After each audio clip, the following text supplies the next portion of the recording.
راپۆرتی سیاسی پلنۆمی چوارەمی کۆمیتەی ناوەندی حیزبی کۆمۆنیست ئێران بەشی چوارەم و کۆتایی. بەشی چوارم.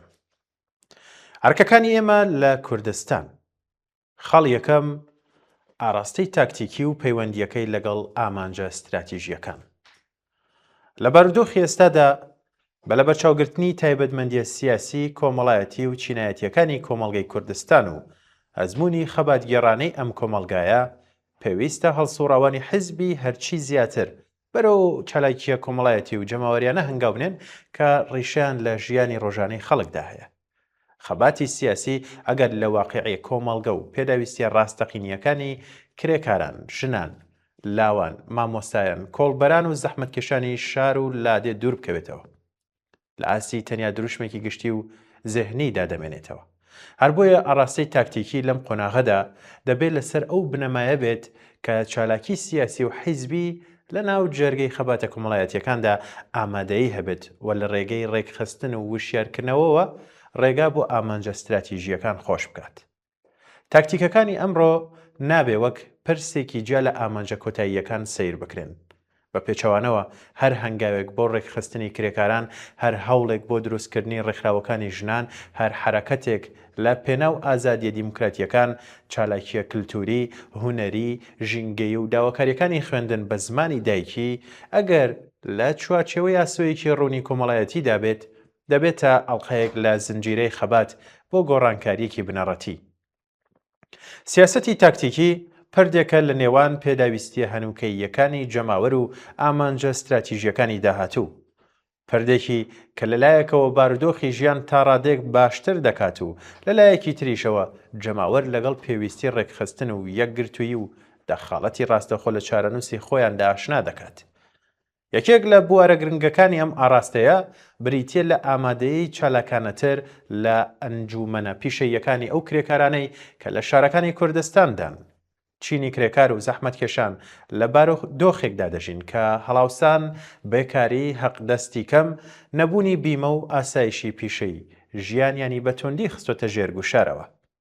هەڵسوڕاوانی حیزبی دەبێت لە ناو جێرگەی خەباتی ئێستای کرێکاراندا حوزوریان هەبێت، لە بەدواداچوونی داواکاریە بژێویەکان، لە پێشگیریکردنی کرێکارانی پیناسازی، کرێکارانی خزمەتگوزاری، کرێکارانی وەرزی و کۆڵبەران و لە دروستکردنی سندوقەکانی هاوپشتی داراییدا ڕۆڵی کردەیی بگێڕن. چالاکیەکی لەو شێوەیە ئەزموونی ڕێکخراوەیی بڕیاردانی بە کۆمەڵ و پشت بەستن بەهێزی خۆیان فێر دەکات.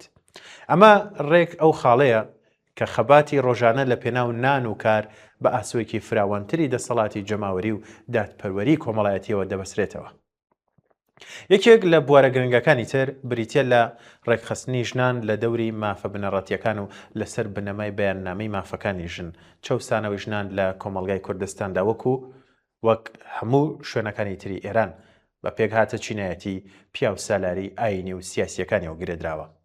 لە کوردستاندا ژنان هاوکات ڕوبەڕووی جۆرەها جیاوازیەکانی چەوسانەوە دەبنەوە، لەوانە هەڵاواردنی ڕەگەزی، وشارە نەریتی و ئاینیەکان، نایەکسانی ئابووری، تند و تیژی بنەماڵەیی، کوشتنی ناموسی، سنووردارکردنی هەلی کار و بەشداری کۆمەڵایەتی و بێبەشبوون لە مافە یەکسانەکان لە ئەندامانی بنەماڵە و کۆمەڵگا.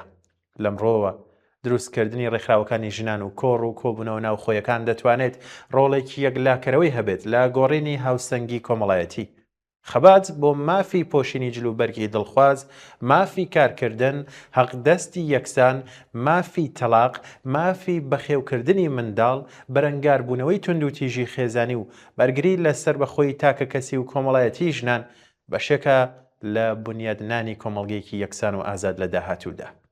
هەر هەنگاوێک کە ژنان لە گۆشەگیری بێنێتە دەرەوە و بیان کات بە هێزێکی ڕێکخرا و دەخاڵەتکەر لە کۆمەڵگادا، لە ڕاستیدا هەنگاوێکە بە ئاراستەی گۆڕانکاریەکی قوڵتری کۆمەڵایەتی. بەرگری لە ئازادیە دیموکراتیکی و مەدەنیەکانی شێکێک لە تەوەرە سەرەکیەکانی ئەم سیاسەتە. ئازادی ڕادەربڕین، ئازادی ڕێکخراوبوون، ئازادی ناڕەزایەتی، ئازادی ڕۆژنامەگەری، مافی کۆبوونەوە، مافی چالاکی حیزب و ئەنجومەنەکان و مافی دەخاڵەتی خەڵک لە بەڕێوەبردننی کاروباری خۆیاندا لە زومرەی ئەو داواکاریە گشتی و گرنگانن لە کوردستان. ئەم داواکاریانە لە پرسی نەتەوەی چینایەتی و کۆمەڵایەتی ئاوێتە بوون. خەڵکی کوردستان نەک تەنیا خوازیاری نەهێشتنی هەڵاواردنی نەتەوەی و کۆتایی هێنان بە کەش و هەوای ئەمنیەتین، بەڵکو خوازیاری بەشداری ڕاستەوخۆن لە دیاریکردنی چارەنووسی خۆیان و بەڕێوەبردنی کۆمەلگای خۆیان. کەواتە چالاکی لە بواری ئازادیە دیموکراتیەکاندا دەبێت لەسەر بنەمای بەیاننامەی مافەکانی خەڵکی زەحمەتکێش لە کوردستان و بەرنامەی کۆمەڵە بۆ دەسەڵاتی جەماوەری بەرەو پێش بچێت. بەرگری لە زیندانی سیاسی و چالەکانی کۆمەڵایەتی ناڕەزایەتی دەربڕین بەرامبەر بە سەرکوتکردنی کۆڵبەران، کرێکاران، ژنان و گەنجان، خواستی نەهێشتنی کەشوهەوای سەربازی و ئەمنیەتی لە شار و گوندەکان و پەرەپێدانی بیرۆکەی شۆڕا و ناوەندە جەماوەریەکان، هەموو ئەمانە دەتوانن ئازادی سیاسی لە دروشمێکی گشتیەوە بگۆڕن بۆ پێویستیەکی زیندوو و ڕۆژانەی خەڵک. چالاکی فەرهەنگی، هونەری، ژینگەی و بەرگری لە خوێندن بە زمانی دایکیش دەبێت پێگەیەکی دیاری هەبێت لە کار و ئەرکی کۆمەڵایەتی هەڵسووڕاوەندا. فەرهەنگ و هونەر لە زومرەی کاریگەرترین ئامڕازەکانن بۆ پەیوەندی لەگەڵ جەماوەری بەرینی خەڵک. شێعر، مۆسیقا، شانۆ، ئەدەبیات، سینەما، هونەری سەرشەقام و چالاکیە فەرهەنگیە ناوچەیەکان دەتوانن پەیامی ئازادی، یەکسانی و خۆڕاگری بە زمانێکی بەرجەستە و شیاوی تێگەیشتن بگەێنن. لە تەنیشت ئەوەشدا بەرگری لە زمانی کوردی و مافی خوێندن بە زمانی دایک بەرگریە لە مافی یەکسانی خەڵکی کوردستان. ئەم داواکاریەت دەبێت بە خەبات بۆ خوێندنی بێ بەرامبەر یەکسان، دیموکراتیک و ڕزگار بەخشەوە گرێ بدرێت. هەروەها قەیرانی ژینگەش لە ناوچوونی دارستانەکان، کەم ئاوی، پیسبوونی ژینگە، تێکدانی لە وەرگاکان و بێبایەخی بەرامبەر بە سەرچاوە سروشتیەکان ڕاستەوخۆ هەڕەشەن بۆ سەر ژیانی زەحمەتکێشان، گوندنشینان و نەوەکانی داهاتووش. چالاکیە ژینگەیەکان دەتوانن گەنجان، معەلیمان، خوێندکاران، گوندنشینان و هەڵسووڕاوانی شار لە مەیدانێکی هاوبەشدا کۆبکەنەوە و هەستی بەرپرسیارەتی بە کۆمەڵ بەرامبەر بە داهاتووی کۆمەڵگە بەهێز بکەن. خاڵی یەکلاکەرەوە لە هەموو ئەم بوارانەدا گرێدانی داواکاریە نەتەوەیی، چینایەتی، ڕەگەزی و دیموکراتیەکانە لە قاڵبێکی کۆمەڵایەتی و زیندوودا. هیچ کام لەم داواکاریانە نابێت بەجیا لە یەکتری ببینرێن. کۆڵبەر تەنیا قوربانی هەژاری نییە، بەڵکو هاوکات قوربانی چەوسانەوەی نەتەوەیی، نادادی ئابووری، سەرکوتی ئەمنیەتی و نەبوونی هەلی یەکسانە. ژنی کرێکاری کورد تەنیا لەگەڵ هەڵاواردنی ڕەگەزی بەرەو ڕوو نابێتەوە، بەڵکو هاوکات لە ژێر فشاری ستەم و چەوسانەوەی چینایەتی و نەتەوەیشدایە. معلمێکی کە بۆ خوێندن بە زمانی دایک خەبات دەکات تەنیا داواکاریەکی فەرهەنگی ناخاتە ڕوو، بەڵکو بۆ دادپەروەری پەروەردەیی، دیموکراسی و مافی دیاریکردنی چارەنووسیش تێدەکۆشێت. کەواتە ئەرکی هەڵسووڕاوانەوەیە کە ئەم پەیوەندیە لە کردەوەدا، لە دروشمەکاندا، لە ڕێکخراوەکاندا و لە چالاکیەکانی ڕۆژانەدا نیشان بدەن تا کرێکاران، ژن، گەنج، خوێندکار، مامۆستا، کۆڵبەر و گوندنشین خۆیان بە بەشێک لە خەباتێکی هاوبەش بزانن. گرنگی ئەم ئاراستانە لەوەدایە کە ئامانجە درێژخایەنەکان لە ئاستی دروشمەوە دەگۆڕێت بۆ ئەزموونی کۆمەڵایەتی. ئەگەر ئامانجی کۆتایی کۆمەڵگەیەکی ئازاد، یەکسان، شوورایی، سۆسیالیستی و پەشبەست و بە دەسەڵاتی جەماوەر، ئەم کۆمەڵگایە دەبێت لەمڕۆ لە شێوازی بچووکتردا ڕاهێنان و ئەزمون بکرێت. کاتێک کرێکاران بۆ بەرگری لە مافەکانیان ئەنجومەن، کومیتە یان سندوقی هاوپشتی دروست دەکەن، لە ڕاستیدا ڕاهێنان لەسەر بەڕێوەبردننی بە کۆمەڵ دەکەن. کاتێک ژنان ڕێکخراوی سەر بەخۆ پێکدێنن، بنەماکانی کۆمەڵگەیەکی یەکسان دادەڕێژن. کاتێک خەڵک بۆ زمانی دایک ئازادی ڕێکخراوەی ژینگە و مافە دیموکراتیەکان خەبات دەکا، مافی دەخالەتی ڕاستەوخۆ لە چارەنووسی خۆیان دەهێننە مەیدان. ئەمانە پێکهاتە زیندووەکانی ڕێگاگەیشتن بە گۆڕانکاری کۆمەڵایەتین. لەسەر ئەم بنەمایە جێبەجێکردنی سیاسەتێکی لەو شێوەیە دوو ئەنجامی هاوکاتی هەیە. یەکەم، بارودۆخی ژیانی خەڵک تا ئەو شوێنەی دەکرێت و بە شێوەیەکی ڕێژەی باشتر دەکات، چونکە خەبات بۆ هەقدەست، بیمە، ئاسایشی پیشەیی، مافەکانی ژنان، ئازادیە مەدەنیەکان، خوێندن بە زمانی دایک و پاراستنی ژینگە وەڵامدانەوەیە بە پێویستی ڕاستەقینە و دەستبەجێیەکانی کۆمەڵگە. دووەم، ئاسۆی شۆڕش و گۆڕانکاری کۆمەڵایەتی ڕوونتر و بەرجەستەتر دەکاتەوە، چونکە خەڵک لە ڕەوتی ئەم خەباتانەدا فێر دەبن کە بەبێ ڕێکخراو هاوپشتی و دەخالەتی ڕاستەوخۆی خۆیان ناتوانن چارەنووسیان بگۆڕن. بەم شێوەیە خەباتی جەماوەری و کۆمەڵایەتی نەپاشەکشەیە لە ئامانجە استراتیژیەکان و نەجێگرەوەیانە، بەڵکو ڕێگای ڕاستەقینەی لێک نزیک بوونەوەیانە. لە کۆتاییدا شۆڕشی کۆمەڵایەتی بە فەرمان دروشمیان چاوەڕوانێکی بێدەنگ دروست نابێت. شۆڕش بەرهەمی کەڵەکەبوونی ئەزمۆن، ڕێکخستن، وشیاری، متمانە، هاوپشتی و ئامادەی چالاکانەی جەماوەر لە خەبات و تێکۆشانی ڕۆژانەدایە. سیاسەتی دروست لەم قۆناغەدا ئەوەیە کە هەڵسوڕاوانی حیزبی لەناو جەرگەی کۆمەڵگە لە تەنیش خەڵک و لەناو دڵی داواکاریە زیندوویەکانیاندا ببن و خەباتە پرش و بڵاوەکان پێکەوە گرێ بدەن. ئاسۆی ڕزگاری بەخش و یەکسانی خوازانە لە کردەوەدا نیشان بدەن و هەنگاو بە هەنگاو مەجە دەرونی و بابەتە پێویستیەکان بۆ گۆڕانکاری کۆمەڵایەتی فراهەم بکەن. ئەمە هەمان ئەو ڕێگایەیە کە هەم ژیانی ئەمڕۆ ئینسانی تر دەکات و هەم ئاسۆی داهاتوویەکی ئازاد، یەکسان و پشت بەس و بەیرادەی جەماوەر دەکات بە واقعێکی بەردەستەتر. دووەم، ئەمنیەت و بەردەوامی کار. مانگەکانی یەکەمی دوای کۆتایی هاتنی شەڕ لە زمرەی هەستیارترین ڕۆژەکانن. ڕژێم لەم قۆناغەدا پەلەیەتی دەیەوێت پێش دروستبوونی هەر شەپۆلێکی ناڕزایەتی دەست بەکار بێت. ئەم مەترسیە بە تایبەتی ڕوو لە چالەکانی سیاسیە لە ئاستە جیاوازەکاندا. ئەم پرسە تەنیا پەیوەندی بە کوردستانی شەوە نیە. هەموو چالەکانی ناوەوەی وڵات دەبێ بەو پەڕی وشیاریە و بجوڵێنەوە. ئامادەیی سیاسی و ڕێکخراوەیی دەبێ بپارێزرێت. لەم قۆناغەدا دەبێت لە سەرخۆبن، دەبێ وریابن تا ئەو کاتەی حیزب لە ڕێگەی کەناڵە فەرمیەکانی خۆیەوە ئاراستێکی ڕوونتر ڕادەگەێنێت. دەبێ لە هەر کارێکی کە بیانوو بداتە دەست هێزە سەرکوتگەرەکان خۆ بپارێزرێت. وشیاری ئەمڕۆ مەرجی بەردەوامی خەباتی سبەینەیە. دووەم، تەشکیلاتی ئاشکرای کۆمەڵە لە هەرێمی کوردستان. سەبارەت بەم بەشەی تەشکیلاتی کۆمەڵە هەموو بەڵگەکان ئاماژە بەوە دەکەن کە لە قۆناغی دوای شەڕدا بارودۆخی کاری ئێمە لەم ناوچەیەدا دەگۆڕێت.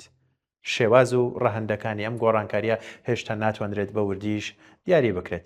ئەوەی مسۆگەرە کۆماری ئیسلامی فشارەکانی بۆ سەر هەرێمی کوردستان چڕتر دەکاتەوە بە مەبەستی سنووردارکردنی هەرچی زیاتری چالاکیەکانی ئۆپۆزیسیۆن.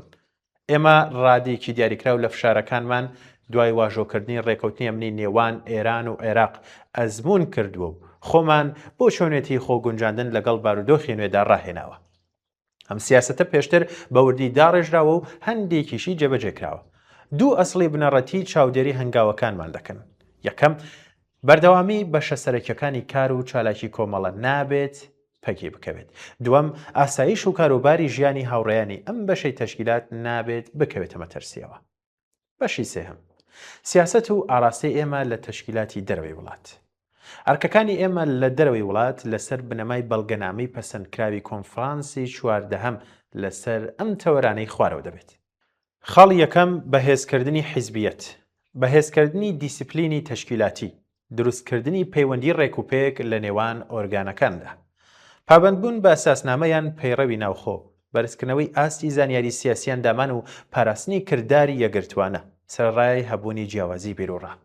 دووەم، پشتگیریکردنی کۆمەڵە و بزوتنەوەی کوردستان، ناساندنی کۆمەڵە بەڕایگەشتی جیهانی وەک تەنیا ڕەوتێکی چەپی بەرپرسیار لە ناوچەکە، هاوکاری لەگەڵ نوێنەراتی کۆمەڵە و دابینکردنی پێداویستێت دارایی و کادریەکان. سێەم، پەرەپێدانی ئەندامگیری، ڕاکێشانی هێزی چەپ و ئازادی خوازی زیاتر بۆ ناو حیزب لە ڕێگەی بەرنامە و پیلانی دیاریکراوە. خاڵی چوارەم، کاری هاوبەش لەگەڵ ڕەوتە چەپەکان، لەوانە بەڕێوەبردننی کەمپین و سیمیناری هاوبەش و هاوکاری ڕەخنەگرانە لەگەڵ هێزە چەپەکانی تر. خاڵی پێنجەم، بەهێزکردنی بزوتنەوەی کرێکاری فشارخستنە سەر ڕژیم، بەدەستهێنانی پشتگیری ڕێکخراوە کرێکاریە نێودوڵەتیەکان و بەهێزکردنی کۆمیتەکانی پشتگیری لە کرێکارانی ئێران. خاڵی شەشەم، بەشداری لە بزوتنەوەی دژە سەرمایەداریەکان، ئامادەیی چالاکانە لە بزوتنەوەی پێشکەوت و خوازەکانی وڵاتانی خانەخوێ. خاڵی حوتەم، بەرگری لە مافی پەنابەران، یارمەتیدانی کۆچبەران لە پرۆسەی پەنابەریدا، ئاشناکردنیان بە یاساکان و پاراستنیان لە بەرامبەر دەستدرێژیەکان. خاڵی هەشتەم، بەهێزکردنی خەباتی ژنان، پشتگیریکردن لە بزوتنەوەی یەکسانی خوازی ژنان و بەهێزکردنی ئاراستەی سۆسیالیستی تێیدا. خاڵی نۆیەم، بەهێزکردنی میدیایەکان، پشتگیری مادی و معنەوی لە کەناڵە تەلەڤیزیۆنەکانی کۆمەڵە و حیزب. خاڵی دێم حزوری ڕێکخراو لە تۆڕە کۆمەڵایەتیەکاندا، بڵاوکردنەوەی بەردەوام و هەماهەنگی دید و بۆچوونەکانی حیزب لەلایەن سەرجەم ئەندامانەوە. بەشی چوارەم، پێویستی لێک نزیکبوونەوەی چەپ. ئەم راپۆرتە لە بواری سیاسەتی لێک نزیکبوونەوەی هێزە چەپەکان لەسەر ئاستی کوردستان و لەسەر ئاستی سەرانسەری دوو پاشکۆی لەگەڵا کە تیاندا سیاسەتی ئەمە لەم بارەیەوە ڕوون کراوەتەوە و دەبنە بنەمای سیاسەتمان لە قۆناغەکانی داهاتوودا. یەکەم، ڕاگەیەنراوی کۆمیتەی ناوەندی کۆمەڵات سەبارەت بە پێویستی هاوپەیمانی هێزە چەپ و سۆسیالیستەکان لە کوردستان. دووەم، بانگەواز بۆ تێکۆشەرانی دێرینی کۆمەڵا لە کوردستان. کۆمیتەی ناوەندی حیزبی کۆمونیستی ئێران 2 ئایاری 2026 زاینی.